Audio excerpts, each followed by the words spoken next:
교도소의 수감자에 대해서 과도한 금속 수감 등의 개구 사용행, 뭐 과도하다라는 말이 표현하듯이 우리가 이제 이 헌마 사건은 구체적인 개개 사건을 가지고 오는 것이 대부분이기 때문에 그런 경우에 보면은 과도하다 이러면은 뭐 당연히 위법이 되겠죠. 그래서 과도하게 금속 개구 사용행위를 했다. 그럼 몇 년간을 그냥 밥 먹을 때 외에는 뭐 거의 뭐 용변 보거나 이런 거 외에는 그냥 계속 채워놓은 거예요. 수갑 같은 걸. 그래서 이것은 이제 과도하다고 한 겁니다. 이런 거는 크게 중요시 안 하셔도 돼요. 의원결정이라 하더라도 이와 같은 것들은 큰 법리적인 것보다는 그 사안사마다 달라질 수 있는 거는 그렇게 중요한 건 아닙니다. 자, 그 다음에 2번 성폭력 범죄를 저지른 성도착증 환자로서 성폭력 범죄를 다시 범할 위험성이 있다고 인정되는 19세 이상의 사람에 대한 검사의 약물 치료 명령. 그래서 이제 우리가 이런 사람들은 어떤 처벌이 필요한 게 아니라 치료가 병행이 돼야 되겠죠. 그래서 검사의 약물 치료 명령 청구가 헌법에 위반되는 거냐?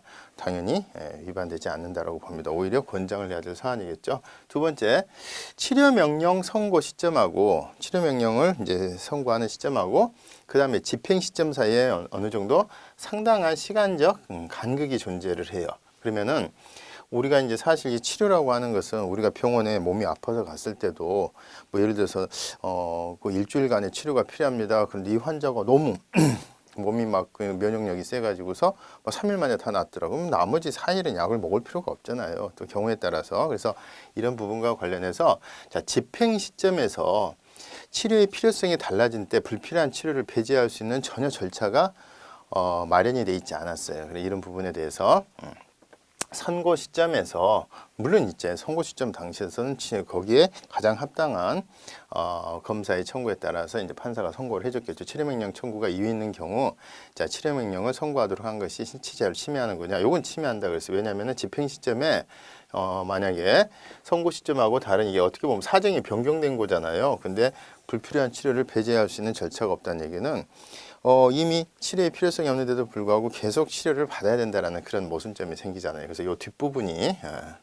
헌법에 어긋난 거다. 근데 이거는 뭐 당장 죽인다고 해서 해결되는 건 아니죠. 있는 걸 없애는 게 아니라 그래서 없는 거를 이렇게 없는 거를 마련을 해야 되니까 그 부분에 대해서는 어떻게 해라?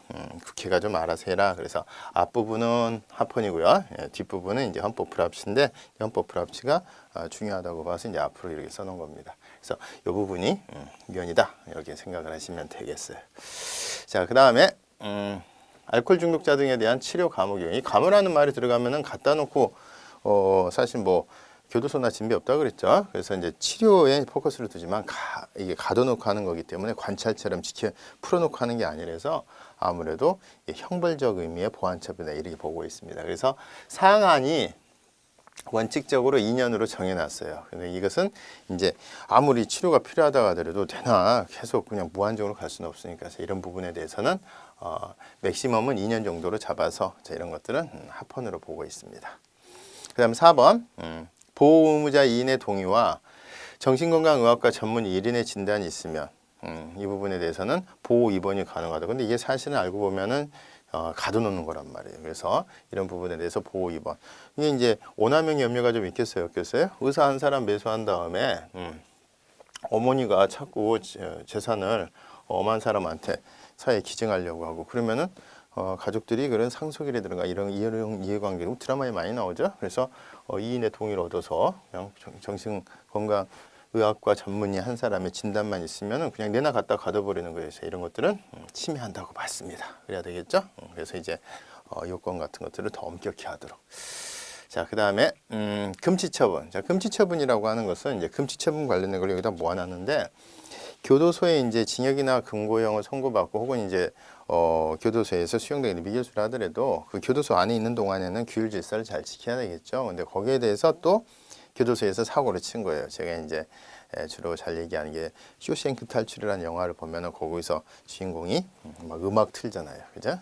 음악 같은 걸 못 틀게 돼 있는데 그래서 결국 독방같이 깜깜한 방에 갇힙니다. 자, 그걸 금지처분이라 그래요. 그래서 일종의 특별 권력 관계 있는 뭐 공무원 마찬가지로 교도소 수용자도 특별 권력 관계 있는 건데 이 사람에 대한 징계입니다. 징계벌. 근데 그 중에 제일 맥시멈이 금지처분이에요. 조그마한 방에 가둬놓는 건데 이게 이제 교도소에 와가지고서 뉘우쳐야 될 사람이 또 사고를 쳤으니 이 부분에 대해서 금지 처분에 대해서는 옛날에는 거의 아주 그냥 혹독하게 혼을 내야 된다라는 측면에서 운동도 안 시키고 햇볕도 못 보게 하고 막 아무도 못 만나게 하고 이랬단 말이에요. 그래서 이런 부분도 최소한의 기본권을 존중을 해주라. 그래서 금지 처분을 받은 수용자라 하더라도 일체 운동을 안 시켜요. 그죠? 햇볕을 못 보게 하더라. 신체의 자유를 침해하는 거냐? 침해한다 그랬습니다. 그렇죠? 그래서 너무 심하다. 그래서 이제 이걸 어떻게 했느냐? 예외도 없이 쉽게 말해서 절대적으로 금지를 한 거죠. 거기에 대해서 절대적 금지에 대해서 이제 원칙적 금지로 바꿨어요. 여기에 대해서 이제 헌법재판소 위헌 결정에 찾아가서 그래서 금지 처분을 받은 수용자에 대해서 자 원칙적으로는 실외 운동을 금지를 해놓고 그럼 원칙이니까 뭐가 있겠죠? 예외적으로 소장이 허락해주면 그죠? 허락해주면 할 수 있도록 자 이렇게 해서 그 부분에 대해서도 또 위헌이라고 그랬습니다. 어떤 거란 얘기예요? 원칙적으로 금지하는 이 자체도 잘못된 거란 얘기지. 최소한의 신체 자유와 관련해서 운동할 수 있는 것은 원칙으로 해줘야 된다는 거예요. 그래서 여기 위헌 결정 받았습니다. 그래서 지금은 이제 금지 처분 기간 중에 실외 운동 금지는 아예 금지 처분 기간 중에 할 수 있는 거, 접견을 금지한다, 책을 못 쓰게 한다 관련해서 싹 빠져 있습니다. 그래서 금지 처분 기간 중에는 실외 운동을 이제 다 시켜주도록 되어 있어요. 자, 그 다음에 3번에 금지 처분을 받은 수용자에 대해서 금지 기간 중에 책을 못 쓰게 해요. 전면 금지하는 거. 그러니까 기왕에 독방에 갇힌 김에 여러 사람들이랑 있을 땐 신경 쓰는데 이 책이나 한번 쓰자 이런 걸까요? 집필을 전면 금지. 전면 금지라는 게 방금 보신 것처럼 무슨 금지예요? 절대적 금지죠. 자, 이것도 위헌입니다. 그래서 위헌으로 봤어요. 그래서 너무 심하다. 더군다나 시행령에 근거를 두고 있는데 이런 거 정도면 어디에 근거를 두고 있어야 된다?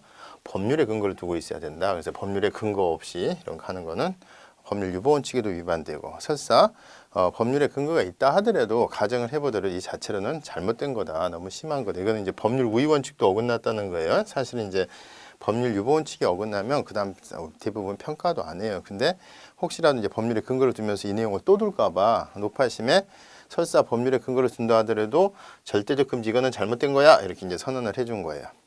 자, 그래서 이제 바뀌었습니다. 이것도 바뀌었겠죠. 여기처럼. 그럼 이제 원칙 금지 예외 허용으로 바뀌었겠죠. 그래서 금지 처분을 받은 미결 수용자 중에 금지 기간 중에서 집필을 원칙적으로 금지하는 것으로 바뀌었어요. 그럼 이제 예외는 있고, 그죠? 예외적으로 해줄 수 있는 거. 자, 이건 어떤 거냐? 집필에 관한 한 원칙적 금지, 예외적 허용 정도면은 괜찮다는 거예요. 그래서 이것은 합헌이 된 거예요. 그럼 뭐하고 비교를 하셔야 돼요? 금지 기간 중에 운동을 절대 못하게 하고, 집필도 절대 못하게 하고, 둘 다 위헌 결정 받았습니다. 그래서 고쳤죠. 원칙적 금지, 예외적 허용으로. 근데 실외 운동 금지에 대해서는 그것도 안 된다.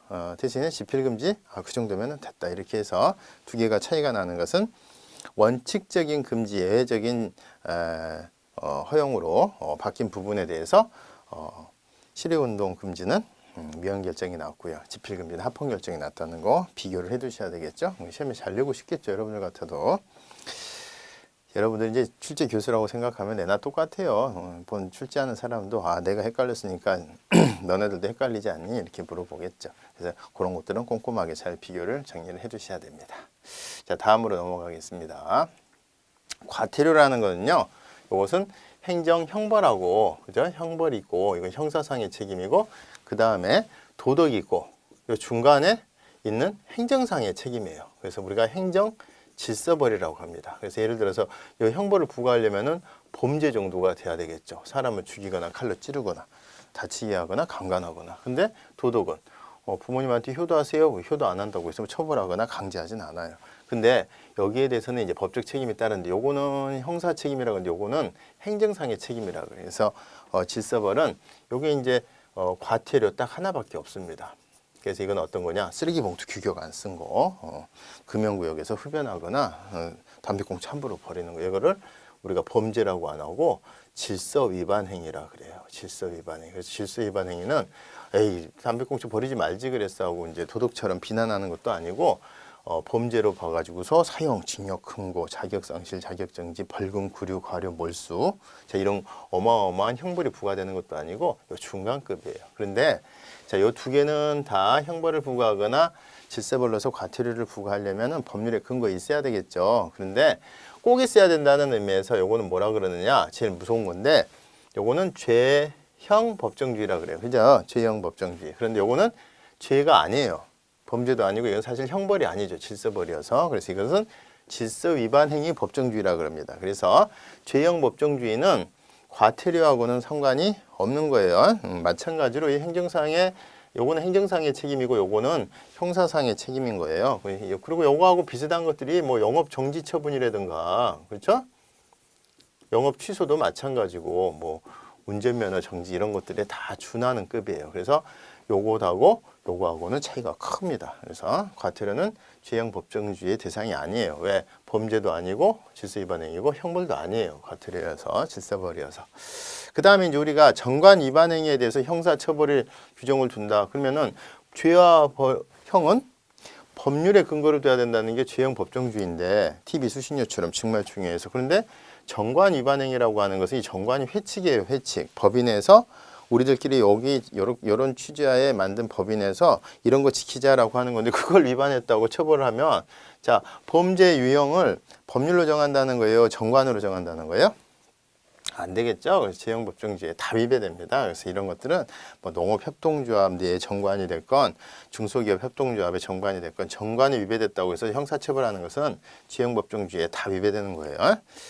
자, 그 다음에 범죄 구속 요건, 범죄를 법률로 정해야 되는데 단체 협약으로 위임이 돼 있다는 얘기는 자, 범죄가 뭐라고 되어 있냐면은 노동자하고 노동조합하고 사용자하고 체결한 근로계약이거든요. 이게 단체 협약. 그 근로계약에 어떻게 정한 내용 거기에 위반하면 예를 들어서 단체 협약에 출근에 지각하면 출근 시간에 지각하면 그게 이제 범죄로 규정이 돼 있으면 그게 범죄로 된다는 거잖아요.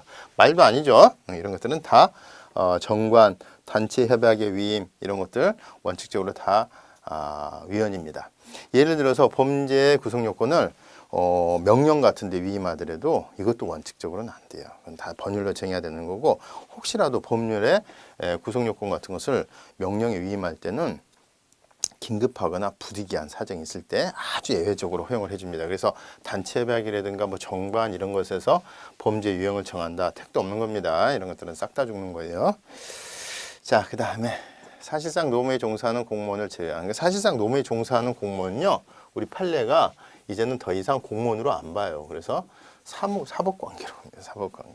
자, 근데 지방 공무원의 노동운동을 금지를 한다. 이제 원래 공무원은 이제 노동운동이 금지가 되는데 사실상 노무에 종사하는 공무원이다 그러면 거의 뭐 어디서 청소하시는 분들 좀 죄송하긴 하지만 뭐 창덕궁 뭐 비원 이런 데서 뭐 매표 관리하시는 분 이런 사람들은 실제 공적인 색채가 짙지 않다. 그래서 지금은 사실 고용직 공무원 그 개념으로 다 빠져버린 거예요. 근데 옛날 판례대로 하면은 이거 이제 사법관계 내리 생각하시면 되는데 그때 이제 공무원의 범죄에 포함될 당시에 또 사실상 노무에 종사하는 공무원은 이런 일반적인 집단행동 금지의 공무원의 대상에서 빼도록 하면서 그러니까 이분들의 사실상 노무에 종사하는 공무원 같은 경우에는 노동운동이 가능한 거예요. 가능한 거. 이게 제외가 돼 있으니까.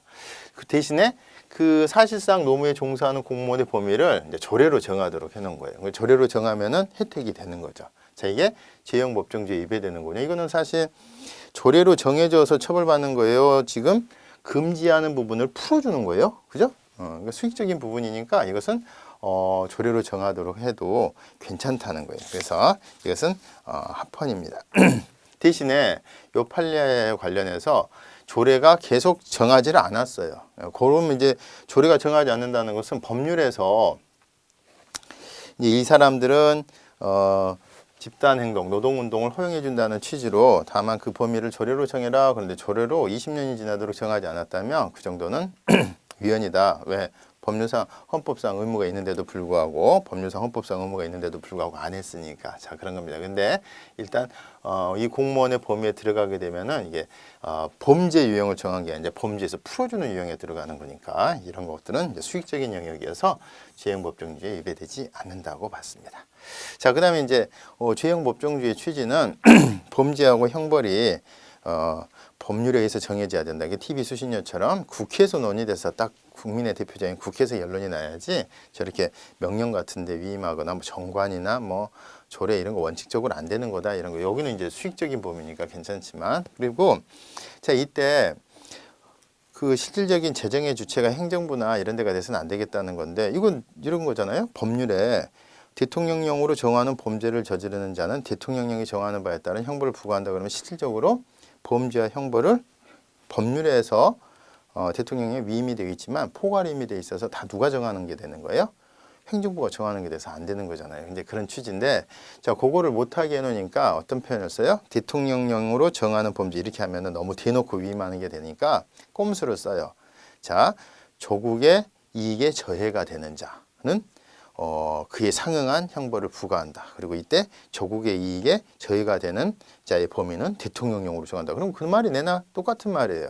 그리고 그와 같은 그에 상응하는 형벌 그거 대통령령으로 정한다. 그러면 사실 중간에 추상적인 개념이 하나만 더 있었지 내나 행정부나 이런 데 위임하는 꼴에 대해서 그것도 안 된단 말이에요. 그래서 이것을 우리가 명확성의 원칙이라고 합니다. 그러니까 범죄와 형벌은 명확하게 어디에 정해져 있어야 된다? 법률에 정해져 있어야 된다는 얘기는 국회에서 정해져야 된다. 그래서 의회 유보하고 매치가 되는 거예요. 근데 이런 거 어때요? 공익을 해야 할. 어디까지가 공익이에요? 그리고 공익에 해야 할 종류는 거기 뭐 구체적으로 명령으로 정한다. 이게 내나 똑같다는 거에서 공익을 해야 할 목적으로 전기통신설비하여 공연히 허위통신을 한 자 해서 자 공익을 해야 할 목적이라는 부분은 명확성의 원칙에 위배돼서 결국 죄형법정죄에 반한다 이런 뜻이에요. 미네르바 사건입니다. 옛날에 그 미네르바라고 해가지고서 그 댓글 같은 걸로 유명했던 사람 있죠. 자, 그래서 위헌 결정 받았습니다. 아동의 정신건강 및 발달에 해를 끼치는 정서적 학대 행위. 자, 이거 정서적 학대 행위. 도대체가 이 정서적 학대 행위가 도대체가 알 수가 없다. 공익을 해야 할 이거는 정말 감이 안 잡히는데, 그죠? 여기는 정서적 학대 행위라는 우리가 그 정서적 학대 행위 유형을 다 쓰는 거는 일단은 불가능하죠. 그래서 이런 부분에 대해서 공익은 너무 광범위한데 반해서 정서적 학대 행위 정도는 충분히 우리가 예측이 가능하다는 게 우리 헌법재판소 입장이에요. 그래서 이것은 명확성 원칙에 위배되지 않는다고 보고 있습니다. 비교해서 정리해 두시고. 그러니까 주로 위헌인 것만 잘 기억하고 계시면 돼요. 자, 그 다음에 공무원에게 직무 내외를 불문하고 품위유지임을 부과하고. 그러니까 예를 들어서 공무원이 예를 들어서 축첩행위를 하잖아요. 우리 대법원 판례에 가면은 축첩행위란 물론 이제 그때 당시는 간통죄라는 게 이제 처벌을 하고 있었던 상황인데 간통죄라는 것도 이 두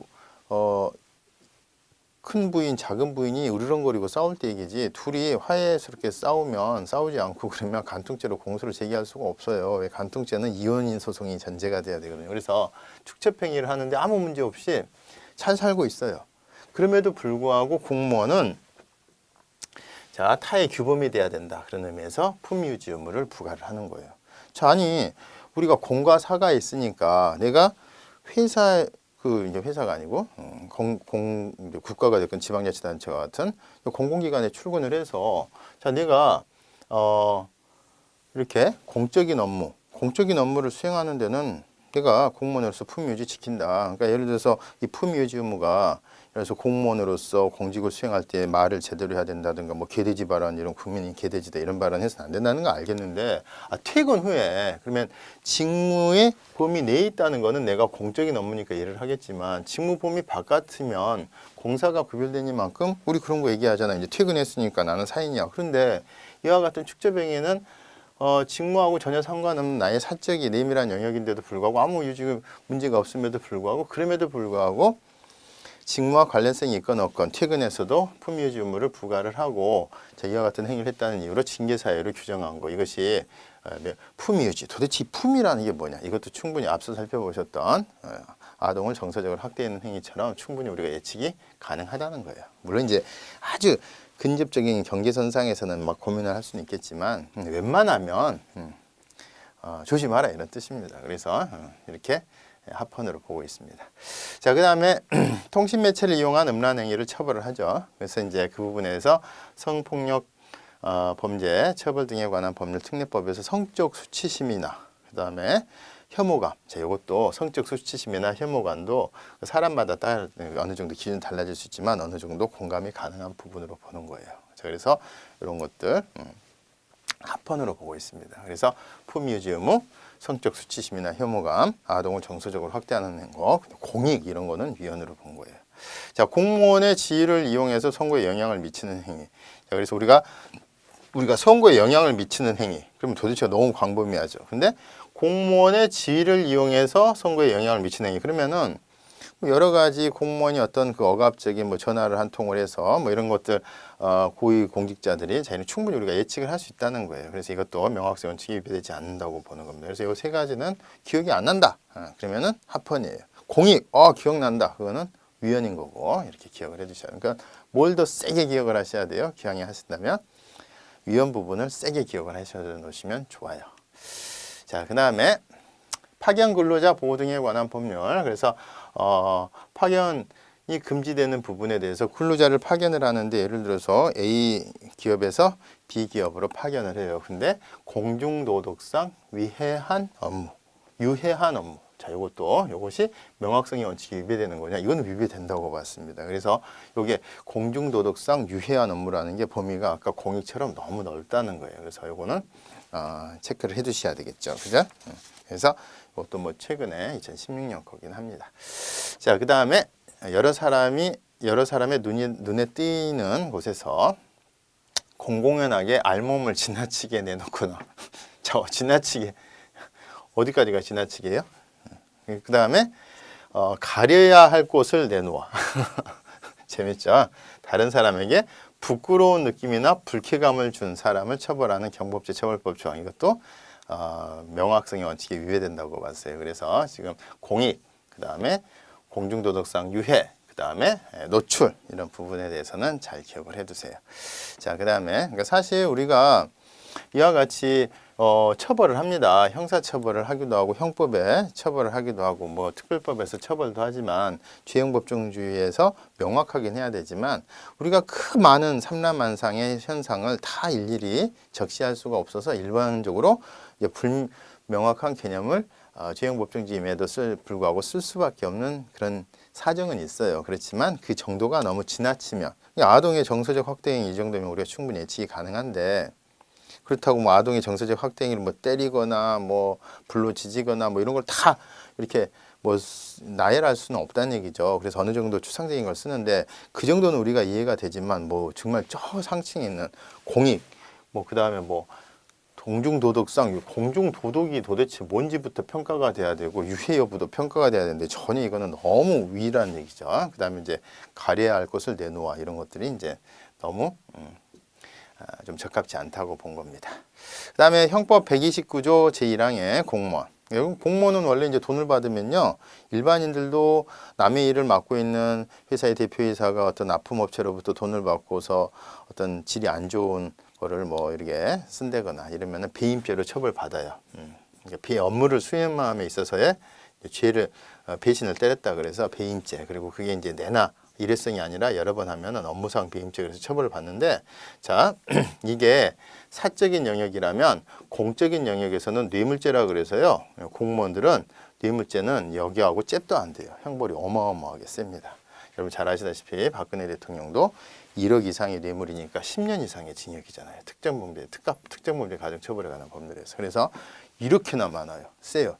자 그런데 예를 들어서 이 적경선상에 사인인데 어떤 뭐 공적인 프로젝트 같은 데 참여를 하는데 그 프로젝트가 너무너무 중요한 프로젝트예요. 물론 이 사람은 그 프로젝트 끝나고 나면은 다시 뭐 끝난 사람인데 이 프로젝트가 여러 막 이해관계자들이 막 이렇게 서로 로비 활동을 할 수 있는 그런 지위다. 그러면은 그 프로젝트에 참여하는 그 일반 사인들에 대해서 이 사람들이 혹시라도 이렇게 돈 받으면은 공무원으로 간주하겠다. 공무원으로 간주한다는 얘기는 이걸로 처벌 안 하고 너 이번에 프로젝트 관련해서 혹시라도 돈 받고 이상한 짓, 엄한 짓 하면 공무원으로 의제를 해서 뇌물죄로 세게 처벌하겠다는 거예요. 자 그러면은 이렇게 사인이 이런 프로젝트에 참여했을 때 공무원으로 처벌한다는 것은 반드시 규정이 있어야 되겠어요? 없어야 되겠어요? 있어야 되겠죠. 근데 없는데 해석을 통해서 여기에 해당돼 이래 버리면 된다는 거예요? 안 된다는 거예요? 안 된다는 거죠. 그러면은 우리 헌법재판소가 주로 이제 한정위원 같은 결정을 하면 한정위원 결정의 대상은 법률에 규정이 있는데 이 법률은 이렇게는 안 되고 이렇게만 봐. 뭐 이런 식의 해석인데 법원에서도 그런 해석하면 안 돼 이 얘기예요. 이 법률이 없는데 혹시라도 이 법률 해석하는데 대법원이나 그런 식으로 해석하지 마라 그래서 한정위원을 법률에 대해서만 한 게 아니라 대법원의 어떤 해석에 대해서도 이렇게 이런 식의 해석은 하지 말라고 가이드라인을 제시해주는 한정위원.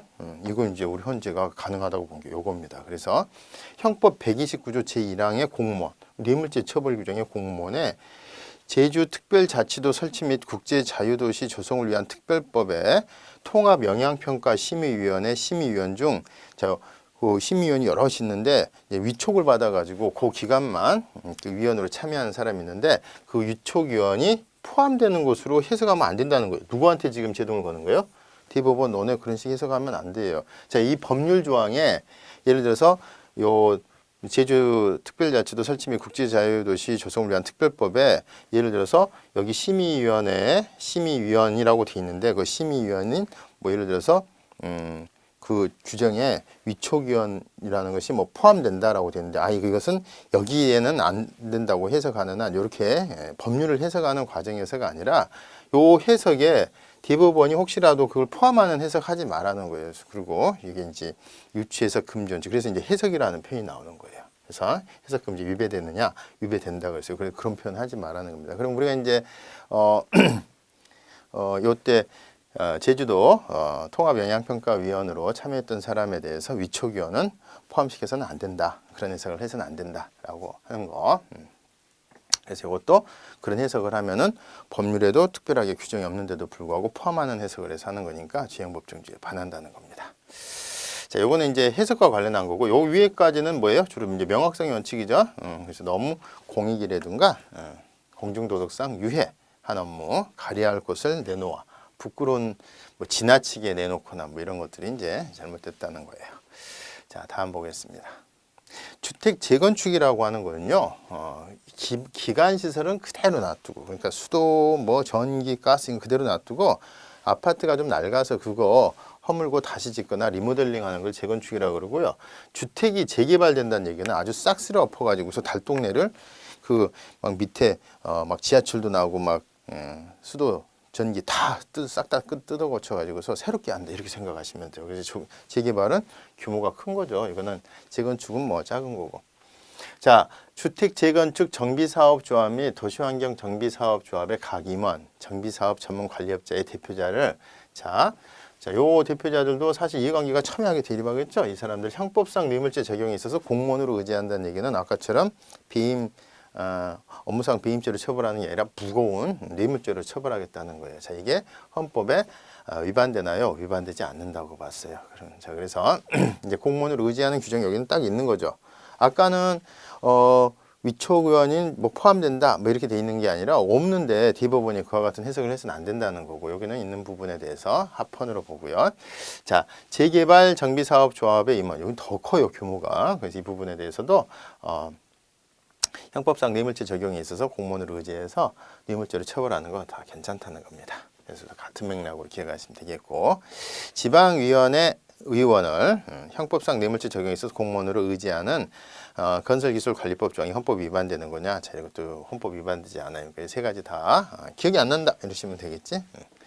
대신에 그 제주도 통합영향평가위원회 거기에는 위촉위원 들어가는 건 안 돼 이렇게 기억을 하시면 됩니다.